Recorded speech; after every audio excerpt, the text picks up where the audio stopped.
This is Lindsay Ning, and we're going to be discussing media censorship. Hey, Catherine. Um, are there positive and negative sides to censorship? And does it depend on the media that is being censored? Well, thank you for your question. And obviously, there are both positive and negative sides of censorship. For example, one that people are really familiar with, a positive side is that censorship against porn, violence, and profane language prevents children from being wrongly educated.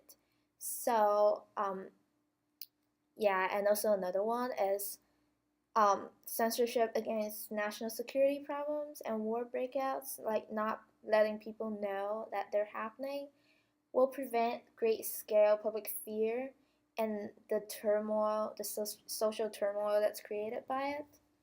And some negative sides are it takes away people's free right, of course, the free right of speech, and also the free right to know and to get the information about a lot of things. So, and also another negative side, and it's actually very significant negative side, is that people will not be able to have objective and correct and accurate information about a lot of international or maybe national affairs.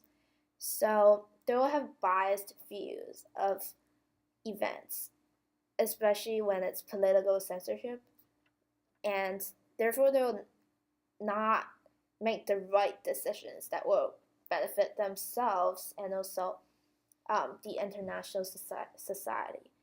And also, for example, even if it's not a political censorship, when there's a war breakout or something, the secret's eventually gonna come out. So it's gonna,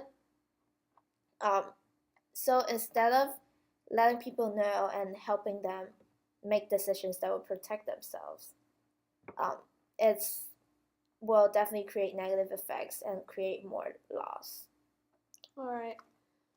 And as for the media types that are being censored, do you believe that people have a right to view live, at least, whatever material is not being shown?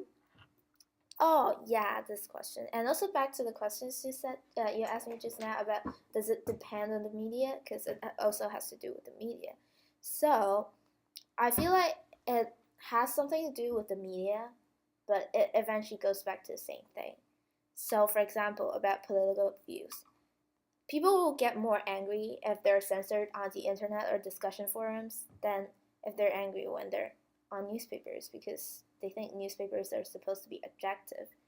But at the same time, if people's opinions are blocked and censored on newspapers, then how are people supposed to get an objective and well-rounded information about an international event? Or how are they supposed to get their own opinion without even knowing the full story? So it actually, censorship, they actually really prevent people from viewing things in different perspectives. And also about right to view it.